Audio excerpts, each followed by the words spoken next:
Written and directed by God എന്ന സിനിമയുടെ വിശേഷമാണ്. 1 മണിക്കൂർ 56 മിനിറ്റ് മാത്രം ദൈർഘ്യമുള്ള സിനിമ. സൈജു കുറുപ്പാണ് കേന്ദ്ര കഥാപാത്രത്തിൽ. സൈജു കുറുപ്പിനോടൊപ്പം ഒരു പ്രധാന കഥാപാത്രത്തിൽ സണ്ണിമേനുണ്ട്, മണികണ്ഠൻ പട്ടാമ്പിയുണ്ട്, ബാലാജിയുണ്ട്, നീനക്കുറുപ്പുണ്ട്, അപർണദാസ് ഉണ്ട് എന്ന് വേണ്ട നമ്മൾ അറിയുന്ന ഒരു പറ്റം താരങ്ങളുള്ള സിനിമ. സിനിമ എങ്ങനെയുണ്ടായിരുന്നു വെച്ചാൽ ഒരു ഫാൻറ്റസി സിനിമയാണ്.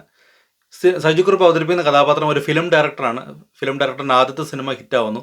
അതിനുശേഷം 2 സിനിമ പരാജയപ്പെടുമ്പോൾ ഉടനെ ദൈവമില്ല എന്ന് പറഞ്ഞ് അന്ധവിശ്വാസിയായി നിരീശ്വരവാദിയായി മാറുന്ന സമയത്ത് ദൈവത്തെ നോക്കി അല്ലെങ്കിൽ ആകാശത്തേക്ക് നോക്കി സൈജു കുറുപ്പ് ഒന്ന് കളിയാക്കുകയാണ്. ആ കളിയാക്കുന്ന സമയത്ത് ദൈവം കാണുകയും ദൈവം താഴേക്ക് ഇറങ്ങി വന്ന് സൈജു കുറുപ്പിൻ്റെ ജീവിതത്തിൽ നടത്തുന്ന ചില കാര്യങ്ങളൊക്കെയാണ് സിനിമയുടെ ഒരു ഇതിവൃത്തം. ഫാൻറ്റസി സിനിമയാണ്, ഞാൻ പറഞ്ഞല്ലോ. ഫാൻറ്റസി, ദൈവം ഇറങ്ങി വരുന്ന, ദൈവം മനുഷ്യനെ പോലെ കൂടെ നടക്കുന്ന, ഇങ്ങനത്തെ കുറേ സംഭവങ്ങളൊക്കെയാണ്. ഇങ്ങനെ പല സിനിമകളും കണ്ടിട്ടുണ്ട്. പക്ഷേ എനിക്ക് ഇഷ്ടപ്പെട്ടു. രസകരമായിട്ട് അത് കൊണ്ടുപോകാൻ വലിയ ബോറൊന്നും അടുപ്പിക്കാണ്ട് ത്രൂ ഔട്ട് കൊണ്ടുപോകാൻ സാധിച്ച ഒരു സിനിമയാണ് എന്നെ സംബന്ധിച്ച്. 1-2 പെർഫോമൻസുകൾ എടുത്തു പറയണം തോന്നി. ഒന്ന് മണികണ്ഠൻ പട്ടാമ്പിയുടെ പെർഫോമൻസും ബാലാജിയുടെ പെർഫോമൻസും. എനിക്ക് തോന്നുന്നു സെൻട്രൽ ക്യാരക്ടർ അവതരിപ്പിച്ച ആൾക്കാരെക്കാളും പറയണമെന്ന് തോന്നിയ ഒരു കഥാപാത്രമാണ് ബാലാജി ചെയ്തത്. 2 സീനുള്ളൂ. ശരിക്കും കണ്ണ് നിറയിക്കുന്ന രീതിയിൽ വളരെ മനോഹരമായിട്ട് ബാലാജി, നമ്മൾ ഒരുപാട് സിനിമകളിൽ കണ്ടിട്ടുള്ള ആക്ടറാണ്.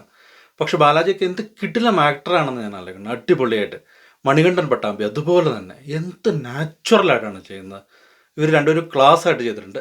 സൈജു കുറുപ്പിന് ഒരു ഒരു ഒരു ഒരു ഗ്രേസ്ഫുൾ ആയിട്ടുള്ളൊരു ഫേസ്. എന്താണ് സൈജു കുറുപ്പിൻ്റെ സിനിമകളൊക്കെ കണ്ടിരിക്കാൻ നല്ല രസമാണ്. നല്ല രസമായിട്ട് സൈജു കുറുപ്പ് ആ കഥാപാത്രം ചെയ്തിട്ടുണ്ട്. അതുപോലെ തന്നെ എനിക്ക് ഭയങ്കര ഇഷ്ടപ്പെട്ടാണ് സണ്ണിമേൻ ദൈവമായിട്ട് ഇറങ്ങി വരുന്നത്. സണ്ണിമേനാണ്. രസകരമാണ്. സെക്കൻഡ് ഹാഫിൽ സണ്ണിമേൻ്റെ കോസ്റ്റ്യൂം കുറച്ചുകൂടെ ഒന്നും ചേഞ്ച് ചെയ്യാറുന്നൊരു ദൈവമല്ലേ. ഫസ്റ്റ് ഹാഫിൽ ഒരു ജുബയും മുണ്ടൊക്കെ എടുത്ത് സണ്ണിമേൻ വരുന്നത് അടിപൊളിയായിരുന്നു. മൊത്തത്തിൽ നല്ല ഒഴുക്കോടെ കണ്ടിരിക്കാൻ പറ്റുന്ന ഒരു സിനിമയാണ്. ചില സമയത്തൊക്കെ നമുക്ക് ഒരു ഇമോഷണൽ കണക്റ്റൊക്കെ കിട്ടുന്ന ഒരു സിനിമയാണ്. ഒരു പയ്യനും കൂടെ ഉണ്ട് ഇതിനകത്ത്. അതിൻ്റെ പയ്യൻ്റെ പേര് ഞാൻ മറന്നു. പുള്ളി അടിപൊളിയായിട്ട് ചെയ്തിട്ടുണ്ട്.